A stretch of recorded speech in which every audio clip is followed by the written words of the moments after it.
Okay.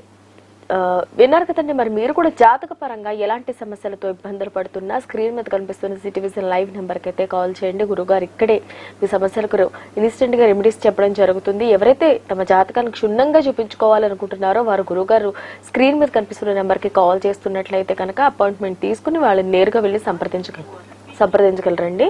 So గురువుగారు, మనం ఏదైతే ఈ దైవానికి సంబంధించిన శ్లోకాలు, ఈ ధ్యానాలు ఇవన్నీ ఉన్నాయి, సూక్తులు ఇవన్నీ చదువుకోవడం వల్ల కూడా మనకి కర్మ అనేది ఖచ్చితంగా. ఇప్పుడు మనకి జగద్గురువులు ఎన్నో రకాల మార్గాలు మనకి సూచించారు. ఎందుకు అంటే మానవుడు ఇహజన్మలో పుట్టిన తర్వాత వాడికి పుట్టిన శిశువుకి గత జన్మల యొక్క మొత్తం లాస్ అయిపోతాం. మెమరీ అంటే గత జన్మల విషయాలన్నీ మర్చిపోతాం. కాబట్టి అంటే గతంలో ఒక జన్మ అనుభవించాం కదా, అది మనం దృష్టిలో పెట్టుకోవాల్సిన అవసరం. అంటే మనం పుట్టిన తర్వాత క్రితం జన్మ ఒకటి అనుభవించి కొన్ని కర్మలు చేశాం కాబట్టి ఈ జన్మలో కూడా మనకి ఆ కర్మల ఫలితాలు మనకి భగవంతుడికి ఇస్తున్నాడని మనకు అర్థమవుతుంది. కాబట్టి మనం తెలుసుకోవాల్సిన ఏమిటంటే కర్మ కారయిత చేయవ కర్మజన్మ నివృత్తి. ఏ జన్మలో అయినా మనం చేసిన కర్మల యొక్క ఫలితాలు ఖచ్చితంగా అవి మన దగ్గరికే వస్తాయి. మనకి వేదం కానీ ధర్మశాస్త్రాలు అనేక విషయాలు చెప్తూ ఉంటాయి.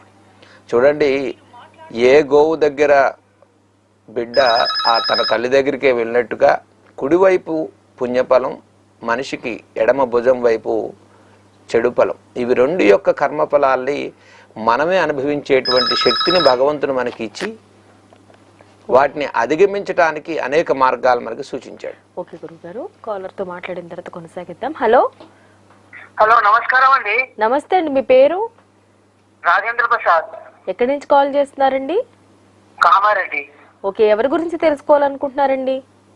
ఇగో మా భార్య నేను కొంచెం ఇద్దరం కలిసి ఉండాలా, మళ్ళీ ఉద్యోగం కూడా కావాలి అట్లా అని. సరేనండి, మరి మీరు పుట్టిన తేదీ టైం ఉందా?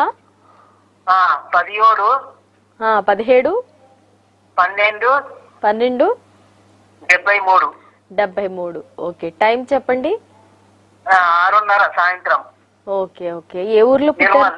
నిర్మల్లో పుట్టారు. ఓకేనండి. 17 డిసెంబర్ 1973. సరేనండి. సరే, అంటే ఇప్పుడు మీ భార్య మీరు కలిసి ఉండడం లేదా?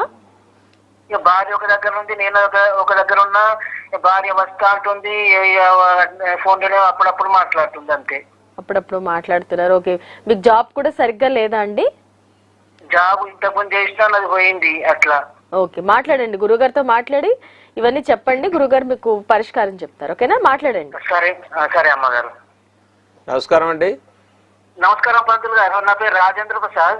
ఓకే ప్రసాద్ గారు, మీరు హస్త నక్షత్రం కన్యా రాశి అండి, మిథున లగ్నంలో పుట్టారు. బాగుంది. ఇప్పుడు మీకు గోచార రీత్యా కూడా కొంత కాలసర్ప దోషం అంటే రాహుకేతు దోషం ఒకటి ఇబ్బంది పెడుతోంది. దానివల్ల మ్యారేజ్ లైఫ్లో కొంచెం ప్రాబ్లమ్స్, అంటే కొంచెం కోపం, ఇద్దరి మధ్య కొంచెం డిస్టర్బెన్స్ వస్తుంటాయి ఈ కాలసర్ప దోషం వల్ల. అయితే ఈ లగ్నానికి మీకు కావాల్సింది ఏమిటంటే మెయిన్ ముఖ్యంగా శుక్రబలం బాగా ఉండాలి. అంటే కొంచెం అన్ని విషయాల్లో మనకు కొంచెం కోపం ఉంటుందా మీకు? కొంచెం ఉంటుంది. అదండి, అది మీరు కంట్రోల్ చేసుకోవాలి. దానికి మెడిటేషన్ చేసుకోవాలి. ప్లస్ గణపతి వినాయకుడిని ప్రతిరోజు పూజ చేయటం. ఒకసారి మీరు కాళేశ్వరం కానీ తిరుపతి దగ్గర శ్రీకాళహస్తిలో కానీ రాహుకేతు పూజ చేయించండి. ఒక ఆదివారం రోజు వెళ్ళి అక్కడ కాళహస్తిలో చక్కగా వాయులింగంలో ఉంటారు స్వామివారు, అక్కడ మీరు ఒక్కసారి సర్పదోష నివారణ పూజ చేయించండి. మీరు మీ మిస్సెస్ కూడా ఈసారి ఖచ్చితంగా ఒకసారి శ్రీశైలం వెళ్ళి ఒక రాత్రి నిద్ర చేసి అమ్మవారి కుంకుమార్చన చేసి రండి. అన్ని రకాల దోషాలు పోతాయి.